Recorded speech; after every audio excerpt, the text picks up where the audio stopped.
ഹൃദ്രോഗത്തിനും ഹൃദയാഘാതത്തിനും ചികിത്സാ രീതി വളരെയധികം പുരോഗതി ഉണ്ടായിട്ടുണ്ട്. അനുദിനം പുതിയ പുതിയ ചികിത്സാ രീതികളും ശാസ്ത്രീയമായിട്ട് ഒരുപാട് പുരോഗതി കൈവരിച്ച ഒരു മേഖലയാണ് ഹൃദ്രോഗത്തിൻ്റെ ചികിത്സ എന്ന് പറയുന്നത്. ഇതിലേറ്റവും പ്രധാനം നമ്മൾ രോഗം ഡയഗ്നോസ് ചെയ്യുക എന്നുള്ളതാണ്. ഡയഗ്നോസ് ചെയ്തു കഴിഞ്ഞാൽ ട്രീറ്റ്മെൻറ്റ് നമുക്ക് മൂന്നായിട്ട് പൊതുവിൽ തരംതിരിക്കാം. ഒന്നെന്ന് പറയുന്നത് ലൈഫ് സ്റ്റൈൽ തെറാപ്പി, അതായത് ഭക്ഷണക്രമത്തിലും ജീവിത രീതികളിലും മാറ്റം വരുത്തുക. രണ്ടെന്ന് പറയുന്നത് മരുന്നുകളുടെ ഉപയോഗം, ഡോക്ടറുടെ നിർദ്ദേശം അനുസരിച്ചുള്ള ഉപയോഗം. മൂന്നാമെന്ന് പറയുന്നത് സ്പെസിഫിക് ആയിട്ടുള്ള ചികിത്സ, അത് ആൻജിയോപ്ലാസ്റ്റി ആയിരിക്കാം, ചില കേസുകളിൽ ബൈപ്പാസ് ഓപ്പറേഷൻ ആയിരിക്കാം. ഇതിൽ ഏറ്റവും ഇമ്പോർട്ടൻറ്റ് ആൻജിയോപ്ലാസ്റ്റി തന്നെയാണ്. കാരണം എന്തെന്ന് വെച്ചാൽ ഹൃദയാഘാതം നമുക്കറിയാം ഒരു മെഡിക്കൽ എമർജൻസിയാണ്. അവിടെ എമർജൻസി ആൻജിയോപ്ലാസ്റ്റി എന്നുള്ളത് ഒരു ലൈഫ് സേവിങ് പ്രൊസീജിയറാണ്. ഇത് നമ്മൾ അറിഞ്ഞിരിക്കണം.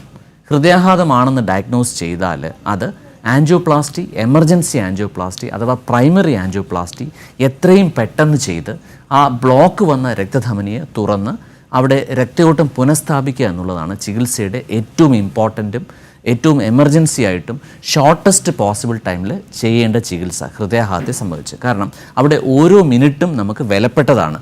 കാരണം ഹൃദയത്തിൻ്റെ മസിൽ എത്രത്തോളം ഡാമേജ് കുറയ്ക്കാമോ അത്രത്തോളം രോഗിയുടെ ലൈഫ് സ്പാൻ ഇമ്പ്രൂവ് ചെയ്യാം, ഹൃദയത്തിൻ്റെ പമ്പിങ് നോർമലായിട്ട് നിലനിർത്താം, രോഗിയെ എത്രയും പെട്ടെന്ന് നമുക്ക് നോർമൽ ലൈഫിലേക്ക് മടക്കിക്കൊണ്ടുവരാൻ സാധിക്കും.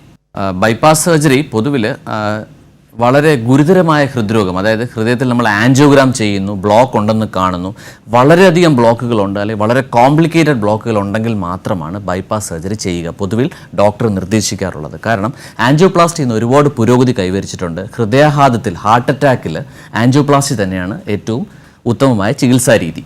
അതേസമയം ഹൃദയാഘാതം അല്ലാത്ത രീതിയിൽ ഹൃദ്രോഗം നിർണ്ണയിക്കപ്പെടുന്നു, നമ്മളൊരു ആൻജിയോഗ്രാം രോഗിയുടെ ചെയ്യുന്നു. ആൻജിയോഗ്രാമിൽ മൾട്ടിപ്പിൾ ബ്ലോക്കേജുകൾ, അതായത് പല രക്തക്കുഴലിൽ പല ലെവലായിട്ട് ബ്ലോക്കേജുകളുണ്ട്, വളരെ കോംപ്ലിക്കേറ്റഡ് ആയിട്ട് ബ്ലോക്കേജുകളുണ്ട്, ഒപ്പം തന്നെ പ്രമേഹം മുതലായ രോഗമുണ്ട്. അങ്ങനെയുള്ളപ്പോൾ ബൈപ്പാസ് സർജറിയാണ് സാധാരണ കാർഡിയോളജിസ്റ്റ് നിർദ്ദേശിക്കാറുള്ളത്.